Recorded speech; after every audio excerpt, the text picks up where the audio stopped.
àti gbogbo ohun tí ń jẹ́ àlùfáà tí ń tẹ́tí sí wa àtẹni tí ń tẹ́tí pé ẹ̀jẹ̀ àtúngbọ́n kí ni wọ́n wì í àwa sì ti mọ̀ pé tó kéwú ó kéde bí ìwọ náà bá lè kéde ni ẹnìkan mọ kéwú tó Ṣètánì bí Ṣètánì ti mọ kéwú tó ẹ̀wò bí tọ́lọ̀ kọlù gbogbo wa tá à ń pa àmọ́ kéwú àtẹni tí ń pé anímọ̀ jù yín lọ àtẹni tí ń pé ẹ bá ń wo tàfsírì yín ẹ bá ń gbọ́ wá sí yín ẹ bá rí táwọn àlífà yín ẹ bá gbọ́n tí wọ́n ń wí ìlà ẹja sáré àtibọ̀tán o àtibọ̀tán ni ẹja lé o kéwú gèlè tẹ̀kọ́ o bí Ṣètánì ti mọ́ tó ṣeré ibú ni o. Bismillahirrahmanirrahim alhamdulillahi rabbil alamin arrahmanirrahim maliki yawmiddin. اللهم صل على سيدنا محمد وعلى أهله وأصحابه وسلم آمين اللهم أبانا أبوني أبولا أبا جوجبو أبا تنتم بكي ببوتو ما بك أبا تنتم أبا سيما gbogbo nǹkan bá tán pátá tí ò sí mọ́ ọba tó ṣe pé bí gbogbo nǹkan bá pa kése tí nǹkan kan ọkọlù nǹkan kan mọ́ òun nìkan ní ọ̀sẹ̀ kù.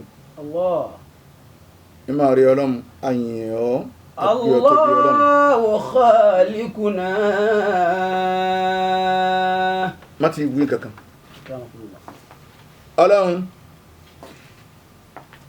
àti wáyé wọ sẹ́yìn rẹ̀ bàbá kó ń bẹ kò tún ní sẹ́yìn rẹ̀ ìmá lọ ìmá bọ̀ ọwọ́ sẹ́yìn rẹ̀ ọlọ́run níjọ́ tí ìmá lọ ìmá bọ̀ náà bá tún parí pi kọ sẹ́yìn rẹ̀ ìmá fòókè ìmá fòólẹ̀ ìmá bẹ́sọ̀tún bẹ́sọ̀sì bẹ́wájú bẹ́yìn lóòkè lọ́lẹ̀ rìn lókè rìn ńlẹ̀ rìn inú odò rí odò ìjọ́ tí gbogbo ọba pin ọwọ́ ọlọ́run náà ni ó ti wá pé kó pin ọlọ́run gbogbo ń ta wí àfihàn gbogbo àwọn olólùfẹ́ ètò Ashabul Jannah ní Diamond 88.7 your shining supreme station bá a bá ti rí rẹ ní pẹ́ ẹ̀kọ́ àti làákì rẹ ni gbogbo etí tí ń gbọ́n Bukhari Musa láàárọ̀ ní Diamond 88.7 gbogbo yín ni mo kí gbogbo yín olólùfẹ́ ètò Ashabul Jannah humul faizuna gbogbo yín la kí ọkùnrin yín obìnrin yín onílé yín àlejò yín gbogbo yín la kí pátápátá pé ẹ kú ìfi etí ìfẹ́ tẹ̀lé tò náà akínyìn o. àwa kó lórí oko káfàtà fún Diamond 88.7 FM bàbá wa Fiolú bàbá yẹn gbé ètò yìí kalẹ̀ pé ẹ máa sọ̀rọ̀ ọlọ́run ọba yín èmi mú ní nǹkan mi ẹ máa wá sọ̀rọ̀ ọlọ́run ọba yín bẹ̀ Christian ó invite Muslim bàbá yìí pé bẹ́ẹ̀ là ń sayé ni ayé ọba mọ̀mọ́ rọrùn káwọn ìjọba ọ̀pọ̀ àwọn àfáà pé ẹ wá kí ni tọ́lọ́hún wí afẹ́ sòfin kí ni tọ́lọ́hún wí pé yìí káwọn àfọ́ pé eléyìí ọlọ́run náà sọ ní Al-Qur'ani àmọ́ fèdè sí eléyìí ọlọ́run sọ ní Al-Qur'ani ní tó wí pé ní kí wọ́n wá mú òfin kí wọ́n wá ṣe bẹ́ẹ̀ kọ́ báyìí pé bẹ́ẹ̀ wọ́n ń ṣe ní ìbádà ilé iṣẹ́ kírísítẹ́nì láti ń sọ̀rọ̀ ọlọ́run yìí láì gba kọ́bọ̀ láì san kọ́bọ̀ bàbá Fiolú ọlọ́run kọ́ wọlá yìí nìna gbogbo ń tẹ́ dáwọ́lé bàbá Fiolú ní ọmọ alábàáyọrí sí dáadáa. Àmín. èyí tá a wà nú ẹ̀yà tí mi tẹ́ tún ṣe lọ́wọ́ tèmi mọ̀ ọlọ́run ò ní jẹ́ gbogbo òdojúdé. Àmín. ọlọ́kùnrin àwọn ọlọ́run. Àmín.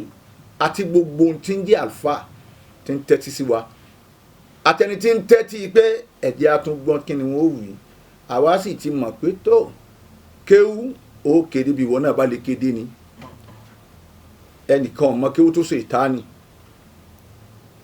bí Ṣètánì ti mọ kéwú tó ẹ̀wò bí tọ́lọ̀ kọlù gbogbo wa tá à ń pa àmọ́ kéwú àtẹni tí ń pé anímọ̀ jù yín lọ àtẹni tí ń pé ẹ bá ń wo tàfsírì yín ẹ bá ń gbọ́ wá sí yín ẹ bá rí táwọn àlífà yín ẹ bá gbọ́n tí wọ́n ń wí ìlà ẹja sáré àtibọ̀tán o àtibọ̀tán ni ẹja lé o kéwú gèlè tẹ̀kọ́ o bí Ṣètánì ti mọ́ tó ṣeré ibú ni o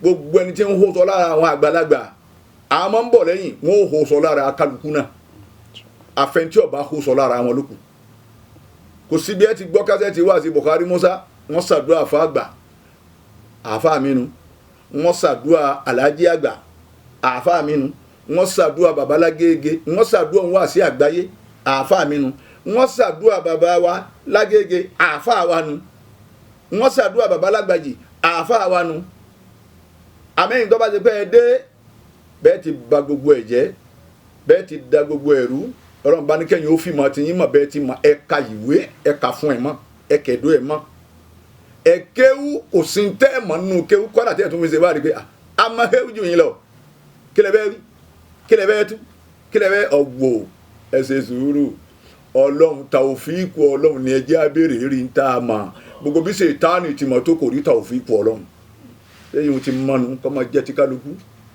ẹ má jẹ́ kálukú ọmọ tanu báwọn afá ara wọn mọ́ èé ṣe yín gan kí lẹ̀ ń wá kí gan kí lẹ̀ fẹ́ dà látara kẹ́ ẹ máa bú àwọn tó ti ga àwọn tó ti lọ ẹlòmí máa kéwú láyé lónìí ẹ̀yin tẹ́ ń gbé tó àṣẹ abudjanna ẹ dákun ọmọ bá ń tú ẹ̀yin tẹ́ ń gbọ́ pẹ̀lú etí ìfẹ́ ni o kì í ṣe ẹni tí ń gbọ́ pẹ̀lú etí ibú ẹ̀yin tẹ́ ń gbọ́ ètò àṣà abudjanna ní Diamond 88.7 ẹ máa gbọ́ pẹ̀lú etí ìfẹ́ bàbá wa ọmọ híyà lọ́nba kẹ́ wọn jọta fi ìpìlẹ̀ súnmọ́ra lélẹ̀ tí bàbá ó fi lélẹ̀ bàbá ọmọ híyà wà ń bẹ̀ bàbá àbárídì tó mọ̀ wà ń bẹ̀ ẹ̀wù bí alájí àgbà ti sa gbogbo àwọn wàlíyé ọlọ́njọ ẹ̀yin tó ní ẹ̀ a síbẹ̀ mọ̀ sáàlì síbẹ̀ ní àwa tá à ń kíra wa pẹ̀lú kíkì síyáàsà bá a jókòó tira wa ẹ̀rín síyáàsà là ń bára wa rí a fẹ́ràn ara wa dénú ẹ wá lásà dúà yọ gbà bó ni ó ti wá gbà bí bá sànù ọlọ́run tí ń wo àwọn bàbá yẹn mọ́ wa lá àwọn oníwà ń wò máa la àwọn bàbá wọn ní tí wọ́n ń wo àwa tòní náà àwọn tí ò sì ṣekúṣe tí wọn ò jẹjẹkújẹ tí wọn ò rìnrìn kúrìn tí wọn ò sọ̀rọ̀ kọ̀rọ̀ tí wọn ò hó sọ lára àwọn bàbá tàná. ẹlòmíín máa kéwúrẹ́ ayé lónìí yìí sì tún sọ bọ́ba ké ayé àánú Al-Kùránì yìí pé kò sojú ànábì bá ń kọ́ lọ́lọ́run ti wí ẹ kọ̀rẹ́ẹ̀tì èèyàn dé lórí ibi ẹni mímọ̀ Sàtánì náà dé ayé tó ń kọ̀rẹ́ẹ̀tì Ọlọ́run la ilaha illallah ẹ wo mọ rédèrèdè ẹ wo mọ òfò ẹ wo mọ òsì Ọlọ́run tó gbé wà máa wo ti tún min al-ilmi illa qalilan Ọlọ́run náà lè tún kọ̀ rẹ́ tì kálukú ọmọ banso àtàwa àtẹ̀yìn àtòhun àtẹ̀hún náà àtiwọ́ àtàwa àtẹ̀yìn àtàwọn gbogbo wọ́n pàdé pẹ̀lú Ọlọ́run salamu alaykum ọ̀rọ̀ wa lónìí bọ́lá ń lọ fatuwatuna al-yawm tadullu ala tanbihi Luqmanu libnihi ọ̀rọ̀ wa lónìí tí ọmọ jàǹfààní níbẹ̀ náà ní sì ti yọ ìbéèrè mo lè pé kí ni Luqmanu wí lónìí ẹ̀bùn tí sì fún yàn sẹ̀mú méjì ni tó bá gbà báyìí sẹ̀mú méjì fún ọ àti 3,000 yìí sì ní kó lọ lé mọ́ kàkà bẹ́ẹ̀ yìí bùn yàn ní sàárà náà wọn ni a fi ṣe èèyàn mẹ́ta tí ń bá pè wọlé lónìí tó bá gba ẹ̀bùn náà sẹ̀mú méjì ni ó gbà yóò sì gba 3,000 ẹnìkẹta ní ó tún gba sẹ̀mú méjì pẹ̀lú 3,000 àwọn tó ní á fún yín Ọlọ́run má dojú ọlá àwọn dé àmín Ọlọ́run ti ṣe mí ọ̀rọ̀ wa lónìí àfa oyin Ọlọ́run lẹ́ẹ̀kan Allahu khaliquna Ọlọ́run ìwọ ló dá wa ẹnìkan ò dára rẹ̀ Allahu khaliquna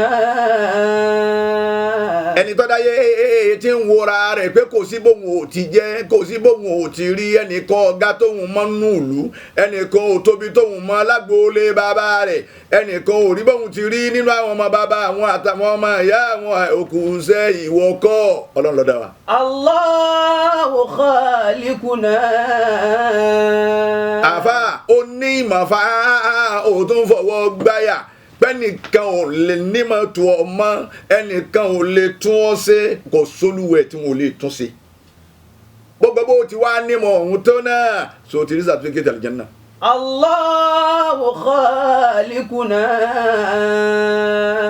Olúwa ẹni tí ń lọ tilẹ̀ rọ Ọlọ́run òun kọ́ ọ̀pẹ nìkan máa dùn ìwọ Ọlọ́run ló dá. Allahu khaliquna. àfà ìwọ wọn ń pè lọ́tún ìwọ wọn ń pè lósì òkó mọ́tò bíi 30 dà wájú òkó mọ́tò bíi 6 dà sẹ́yìn àwa ara wọn ìyàwó rẹ̀ ọ̀kadà ni wọ́n ń gùn kiri ìlú òsì fúra màmá kọ́ lọ́n lọ dá wa bó ti kó tiẹ̀ ìwọ náà máa fáwọn kan. Allahu khaliquna. ẹlòmíì alí iye aṣọ tí mo ní ìmọ̀ iye máa ń láyé kò sì dúpẹ́ bọ́lọ́run fáàrí níbi ń ṣe máa rántí ẹni tí ń rí òwò ní náà lọ́n lọ dá ló sì dáwọ̀ náà ǹjẹ́ wọ́n náà ti wá ara lé. Allahu khaliquna. ẹni tí ń sunkún má sunkún má àdúrà ni ó mú àti tẹ̀síwá máa fọ ọlọ́run máa pe ọlọ́run òyì tó bá máa nu okọ ọlọ́run yá Wàhábù ni yá Ràzákù ni yá Sàtàrù ni ọlọ́run ni máa pè mú kan nú ẹ̀ máa pè ọlọ́run ló dá wa. Allahu khaliquna. ajẹ́tùmọ̀ bí ọlọ́run ò torí pé bàbá wa Sàràkí nílòrin ní olówó ọlọ́run ò torí pé bàbá wa Sàró ọlọ́run bá kẹ́ àtàmínú bàbá rẹ̀ ọlọ́run bá kẹ́ wọn ọlọ́run ò torí pé gbogbo àwọn tí ń lówó ní nílọrin ní ọlọ́run ò torí pé ṣé lídà ó jẹ́ lérí tí kálukú wa nífẹ̀ẹ́ tí ọlọ́run kì í fẹ́ bọ́ kálukú lọ́kàn ọlọ́run wa pé wọn ò tún dárú wọn mọ́ bẹ́ẹ̀ bá dé kù irú wọn bẹ́ẹ̀ wọn ló ń kà bẹ́ẹ̀ dé kánú olówó ya tiẹ̀ ọlọ́run ìwọ ló yé ṣé wọ́n lọ́sẹ̀ dá wa. Allahu khaliquna. Ìlọrin ti ṣètò yìí ọlọ́run màmá ṣàánú wa iléeṣẹ́ mélòó la wá ní ẹ̀yin olówó kẹjọ́ máa ń lọrin ẹ̀ sì dìde wọ́n bá kò yí kí gbogbo àwọn ọmọ ìyá wa lókè àlọ́ ń fọ́ṣe nídìí mọ́sálásí lọ́dọ̀ àwọn mẹkáníìkì ọlọ́wọ́n fẹ́ràn yín gbogbo tẹ́ mi bá ń fẹ́ lọ́wọ́ mọ̀ sí. àfàwẹ̀ wàsílám ẹ wá wo bí wọ́n ti lówó tó náà ẹ wá wo gbogbo Ìlọrin ẹ wo Kwara State iléeṣẹ́ mélòó la wá nírí bá a bá ti yọwọ́ bàbá wa Fíolú tá a sì yọwọ́ Kamarudeen Kàmúwáyà níléeṣẹ́ bá tán kí ló dé. Allahu khaliquna. Bil khairi yarzuquna. ọlọ́run ìwọ ló dá wa àfàwẹ̀ wàsílám ọ̀rọ̀ àbòsí ni mo fẹ́ kẹ́ ẹ tírìtì lónìí ẹ rọra tírìtì ẹ díẹ̀ torí ń bọ̀rọ̀ kan lọ lọ́wọ́ ẹ sálámà sí lẹ́nà kí wọ́n mọ̀ pé ń bẹ yàn. tó asalaamu alaykum wa rahmatulahi wa barakatu. Wa alaykum salaam wa rahmatulahi wa barakatu. ohun àfa àwalẹ̀ gbọ́n o Sheikh toro lókè ńgbà náà wọn tó hànà fún dáadáa wọn mọ̀ ké àfa àwọn náà mọ̀ wí gbogbo kò sí tí ọ̀gbẹ́nu bá dàmà lónìí àlọ́ bá dàmà ń kọ̀ rẹ̀ tiẹ̀ láyé lónìí wọ́n sì ń kọ̀ rẹ̀ tiẹ̀ ọlọ́run. ìpè náà kò yẹ kọ́lọ́hún sọ báyẹn nígbà wọn mọ kéwú tán ti rí wọn dàrú pẹ̀lú mímọ̀ wọn tán. eléyìí wọn mọ kéwú. kọ̀ mọ kéwú. kémi fi mọ̀ pé kẹ́ ẹ máa sọ̀rọ̀ nu kọ̀ mọ kéwú. nígbà mọ kéwú yóò ní ìwọ ọlọ́run tí ó mọ̀ mọ́. sẹ́ẹ̀dì báwọn náà ti ń wí nísìnyí wọ́n ti yọ báyìí lọ́wọ́ ní táwọn tí wọn ò ní sẹ́wọ̀n. kò sí nǹkan kan. àwọn náà máa gbé èyí tá a bá sì tú ẹ sì tú fún wa bàbá onímọ̀ alẹ́ yìí tá a bá sì wí ẹ sì tún ṣe fún wa wí bẹ́ẹ̀. èyí tá a bá sì tú ẹ sì tún fún wa alẹ́ yìí tá a bá sì wí ẹ sì tún ṣe fún wa. ṣé wàá rí àwọn tí mo wí gbólóhùn tẹ wí lọ́wọ́ yìí àwọn tó bá nímọ̀ náà wọ́n máa wí. àwọn àfa àjọ ń fa. ẹ̀wọ̀n gan ni máa ń bẹ ládàá wọn. ẹ̀dì àfa wa Ọ̀bándómà. Ọ̀bándómà nù ni o lè má wí. ìmáàmù pírẹsidẹ́ǹtì ìmáàmù gbogbo Nàìjíríà nù ni. gbogbo nǹkan lọ́lọ́run sì fi yé Ọ̀bándómà. àfa gbogbo nǹkan lọ́lọ́run fi yé. Ọlọ́run ṣàánú tòun ti bẹ́ẹ̀ wọn àríra wọn. kò rí rẹ̀ Ọ̀bándómà bọ́bá rí mi nísìnyí bó ti jẹ́ ìmáàmù Nàìjíríà jẹ́ mọ́jọ́wì bọ̀dá mi bá mú owó. tẹ wá rí àìríra rẹ̀ ń gan ìmọ̀nù. òun ni máa gbé alẹ́ yìí tá a bá sì ké bàbá onínáwù sọmọgbọ́n bẹ́ẹ̀ nulẹ̀ ọ̀ǹdẹ̀ tí ọmọ ọdún mélòó ni ọ̀nà alẹ́ yìí tá a bá sì ké èmi ọmọ Musa kò sì ké fún mi alẹ́ yìí tẹ̀ ń bá sì tu bàbá onínáwù kò sì tu fún mi alẹ́ yìí tẹ̀ ń bá sì wí o bàbá kìmìyàwó kò sì bá ń tún ké alẹ́ yìí tá a bá sì rè ẹ̀sẹ̀ rè ọ̀dọ̀ yín lọ́wọ́ ìmọ̀. Allahu khaliquna bil khairi yarzuquna. àbá wàsílám nù ni àwa ń bẹ lábìjà ọ̀sẹ̀ kan lálò mọ́ wá lábá wàsílám mọ́dọ̀n mọ́ wá pè lọ́ọ̀dà máa lọ rédíò èmi ò sí nílé o ń bẹ láìbírì coast bí ẹ bá ti pé torí ọmọ torí ìyàwó ìfẹ́ wálé mọ́ àníṣe káwo iná alo bí ọ̀sẹ̀ kan iná wọn ṣẹ́jú ẹlẹ́kẹjọ abẹ́lẹ́keje tí ń lọ Abidjan eléyìí ló kéré jù tí mo lu ọ̀sẹ̀ kan táwọn ṣe wá sí kí n bẹ tí wọ́n mọ ní lọ́hùn ní a lọ sí mọ́sálásí ni ọlọ́mọ́sá kí àwọn tó kọ́ mọ́sálásí náà. àmín. afọ ìwà islam ọmọdé máa ń sọ̀rọ̀ fọlọ́hùn. ṣe é ṣe kútúbà fún Ọlọ́run. ọlá kíjìmọ̀. agbọ́dọ̀ kí. afọ ìwà islam gbogbo ẹni tó rí bẹ lọ́kàn ẹbí irú èmi yín báyìí ọlọ́mọ́sá fáwọn náà ló kárí sí. àmín. mọ́sálásí tóbi débi pé la ilaha illallah muhammadu rasul lẹ́yìn mọ́sálásí maka lẹ́yìn mọ́sálásí Ìlọrin mọ́sálásí ta lọ sí ìlọ́kan. àfẹ́ ìwà islam ọlọ́mọ́sá kẹwàá náà àmín. islam dáfá islam dá ọlọ́mọ yẹsẹ̀ wa kú mbẹ́. àmín. ohun tá a fi ṣe ọlọ́mọ́sá fún wa. àfẹ́ ìwà islam Naam. ọ̀rọ̀ tí ń bá lọ tẹ́ fi dé Naam. òun ni ala tanbihi Luqman libnihi hekima ti ń bẹ fún Lukman.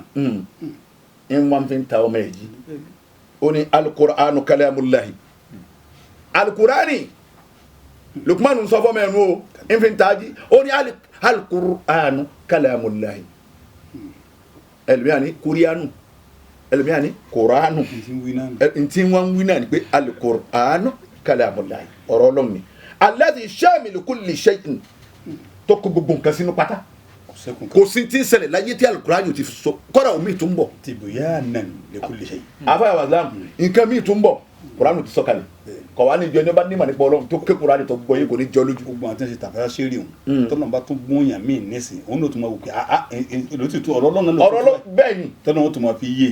àfàyà wàsálàm fi qisasu al-awwalina ìta àwọn tó ṣáájú nbẹ̀nbẹ̀ ọgbọ̀ alladhina amanu walladhina kafaru inú wọn tó gbọ́ lóhùn ọgbọ̀ tán wọn inú wọn tó sì kìfèrí pẹ̀lú Ọlọ́run ọgbọ̀ nù wọn àfàyà wàsálàm litanbihil akhirina láti lè máa jẹ́ tají fáwọn tá à ń bọ̀ lẹ́yìn àwọn tá a dé. ẹ̀yin náà bẹ́ẹ̀ ti lò ó.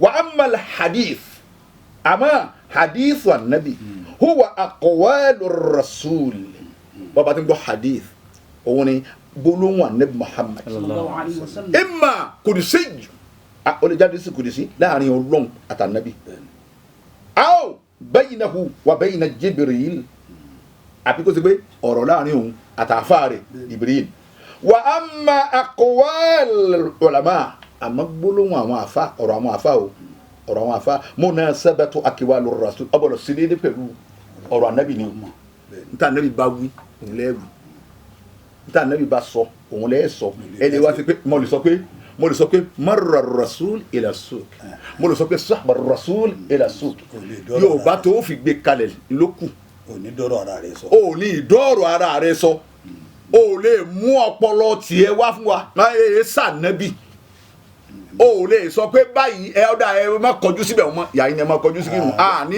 tẹ̀lé ọ á lù ọ́. bọ́ ọ bá sọ làákàyè tara rẹ tí èsì tọ́lọ́wọ́n àti tànàbí yóò yíwọ́ báwọn.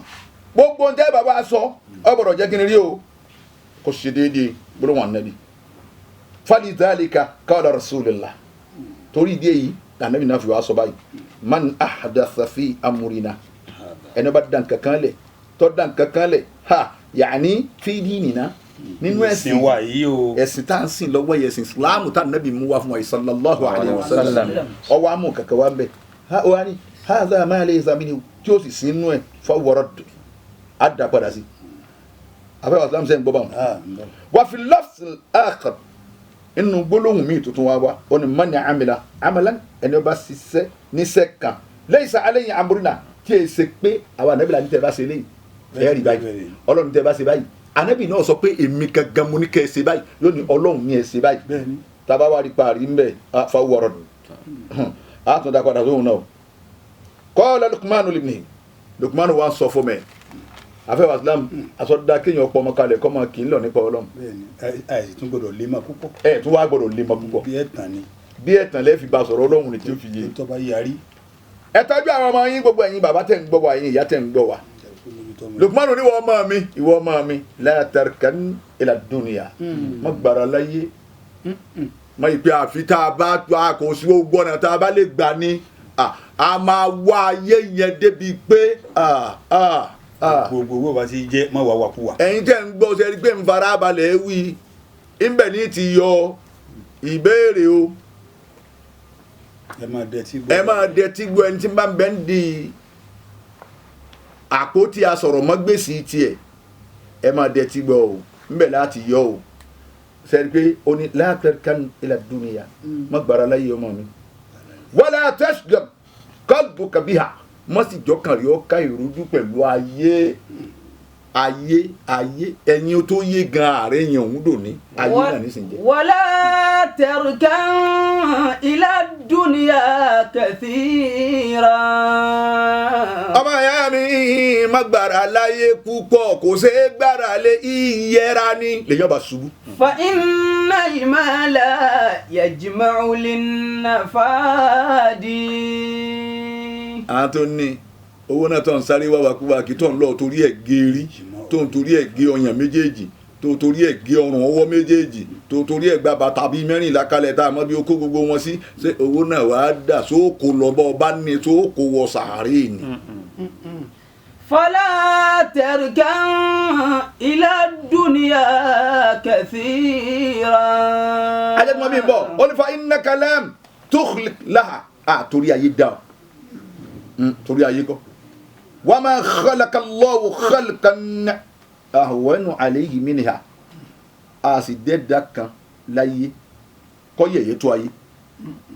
afẹ́rẹ́ ọ̀sán. bàbá tó da náà ní sọ̀rọ̀. ọlọ́run tó sọ̀rọ̀ tó da ayé náà ní sọ̀rọ̀ má bu ayé má yà a dẹ́ẹ̀dá kan náà ẹ̀dá àwọn ọlọ́run kọ́ wá yẹ̀yẹ́ kó tó ayé. sẹ́ẹ̀rì wàhálà wa pọ̀ mbẹ́. wà náà ní wàhálà yìí pọ̀ kò sẹ́ni ó jòkó jẹ́ kò sí olú ẹ̀ tó jòkó jẹ́. ẹlòmíì kò ní sọ̀rọ̀ ní tiẹ̀ ó sì mọ̀ bóun sì ń yẹjú ayé. ó sì mọ̀ bí ti ń yẹjú ayé kò sí ní sàn kankan. ẹlòmíì òun ọ̀dà ayé rú ni ẹ máa fi rí gbára yín ìta fún òun. ẹlòmíì irọ́ lòun ọ̀pa. ó torí owó òpùrọ́ mọ́yàn. La ilaha illallah. àwọn bá gbà mọ́lé. La ilaha illallah. afẹ́ wa islam ó ní fa innahu lam yaj'al na'imuha thawaban lilmuti'ina. torí pé ọlọ́run torí òun kò dá ayé náà kò dá dẹ̀ra ayé kọ́ wá jẹ́ san fẹ́ni tó ti pé nígbà tí ń tẹ̀lé tèmi ọlọ́run mo fi san lẹ́sàn bá. wala bala'u uqubatun lil 'asina. kò sì sàdánwò òun ayé àdánwò bẹ̀ ìbànújẹ́ bẹ̀ àìríjẹ àìrímu àìríná àìrílò àìbẹ́gbẹ́ pé inú rẹ̀ kọ̀ wá sí ní ìyàfẹ́ tó ṣe pé ń ṣe lọ́hùn o. ya bunayya ìwọ ọmọ mi la tadhak min ghayri ajabin mọ́mọ́ rẹ̀ ní láì rí ń tọ́pọ̀ rẹ̀ nù. àní àìlédìí. ọkọ̀ sídìí ọkàn buwẹ́rì gbàm. àwọn sọ di nǹkan mi báwọn. láì ṣe pé òun mú kíní tí máa mú wọn sùn lójú títì ni kò ló mọ́mọ́ rẹ̀ ní bẹ́ẹ̀ ìwọ ọmọ mi ẹ̀rín ibú ń bẹ lọ́dọ̀ ẹlòmíì sẹ́yìn tí wọ́n bá yí pé wọ́n bàtẹ̀ dájẹ́ ni ọ̀tọ̀ lẹ́rìn ẹ̀ mọ̀ tún mẹ́rin tí wọ́n bá fẹ́ bàtẹ̀ dájẹ́ wọ́n ti kí tán ẹ̀ káàsà ẹ̀ ṣeun a máa gbádùn yín gan ọlọ́run ò ní ha yín lóhùn ẹ̀ wò ṣèyásà wọn lòun o tọ́ba ọkọ̀ yẹn tán wà ní sẹ́ẹ̀rì wọ́n bá tiẹ̀ jẹ́ lẹ́yìn wọ́n bá ti di kílèrè ibú mọ̀kàn kí bẹ́ẹ̀ ni bẹ́ẹ̀ bí ẹgbọ́n ti ń wí gbogbo ti bá yí ara rẹ jẹ́ tọ́lọ́run ti gbọ́ bó ti wí wọ́n ti kọ́ kalẹ̀ wala tamshi fi ghayri adabin mọ́ máa rìn o